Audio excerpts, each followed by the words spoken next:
I am doing all 9 thrill rides at Disneyland today.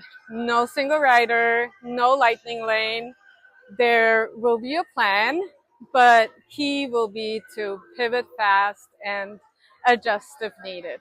Ride closures, high crowds, and longer than usual wait times really call for flexibility today. The plan is to knock out all 9 rides and then sit down for a well-deserved coffee. I'll give you a breakdown and detailed schedule here in the video and also on my blog written in the queue. I will have a free planning sheet for you to download with tips, and I will post a full article on today's challenge. So this morning I got pole position at the Toy Story parking lot and entered the lot at 7:02. I was actually surprised as I didn't arrive at the gate until 6:40. So once parked, security took about 5 minutes and there were 8 of the new Toy Story lot buses waiting for guests. Lines at the entrance were super quick and I entered the park at 7:32. You would think that's early enough for a good rope drop spot. Well, walking down Main Street, I could already see that the hub was packed. It was full. I ended up next to the Plaza Inn where we had a surprise visit from Minnie. It was such a treat.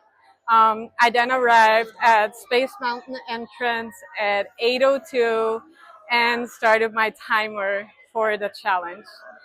The line moved really quick at first and came to a stop a few minutes in. By 8:18, the tip board looked like this, long wait times, and my next planned ride, Matterhorn, was down. I made it to the ride vehicle after a 40-minute wait. Guys, this is for rope drop. And after that, I went straight to starters as Matterhorn was now up and running, but had posted a 15-minute wait time. The posted time for starters was 20 minutes. I was boarding at 9:04 and made it out by 9:19. Onto the Matterhorn. 1 hour and 15 minutes into the challenge, we made it to the bobsleds. Posted wait time was 30 minutes, and while the queue was not put into the extension, it did form outside of the threshold, and that being said, they opened the threshold right after I entered the queue.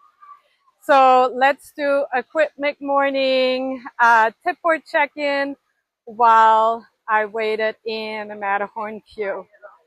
Wait times come down a little bit. Most of the big 9 are open.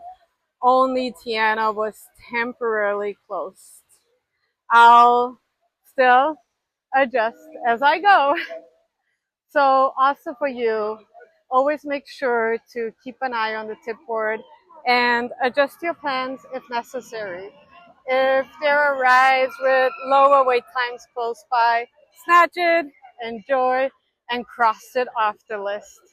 I was done riding the Matterhorn at 9:57 and on my way to Big Thunder. The queue is moving nicely, just how you want to see it. And at this point, the sun came out as well, and vibes were really good.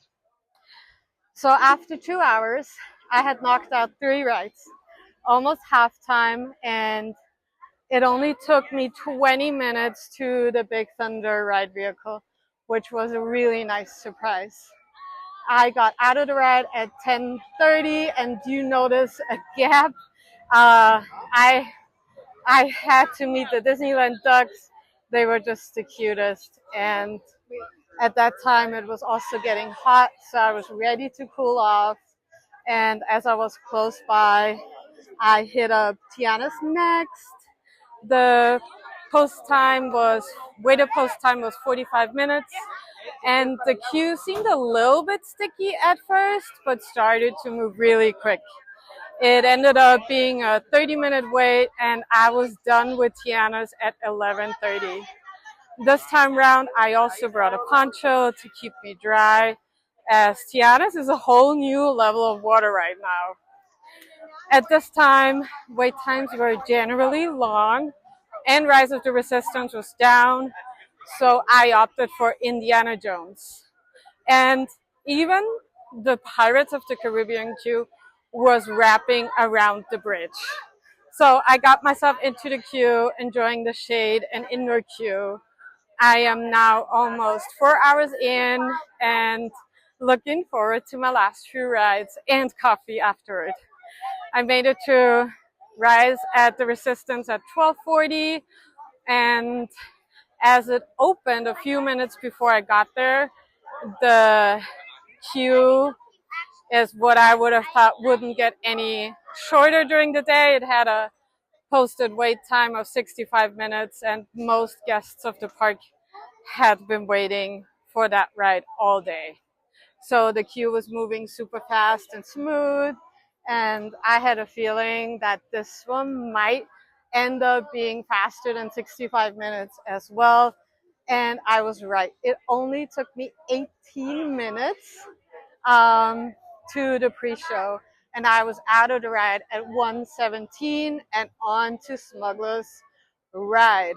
So 5:15 minutes in, this was what the tip board looked like.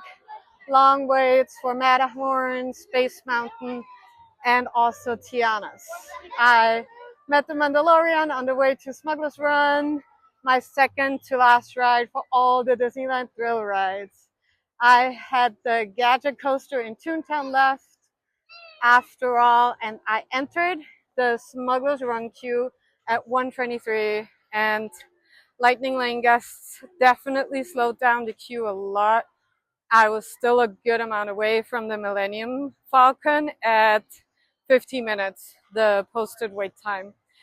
I made it into the pre-show at 2:19 and the Falcon at 2:32, out of there at 2:39. So I was on to my last ride in Toontown. I made the queue at 2:52 and posted wait time was 15 minutes. It was really great so far. I did not take a break except for the Disney Ducks, and always took the fastest route between rides.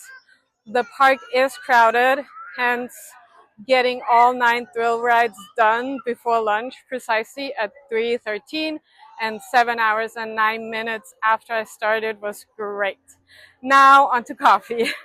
Thank you for watching. Find the full breakdown and free download for the strategy, pointers, and tips on my blog. I will link it below.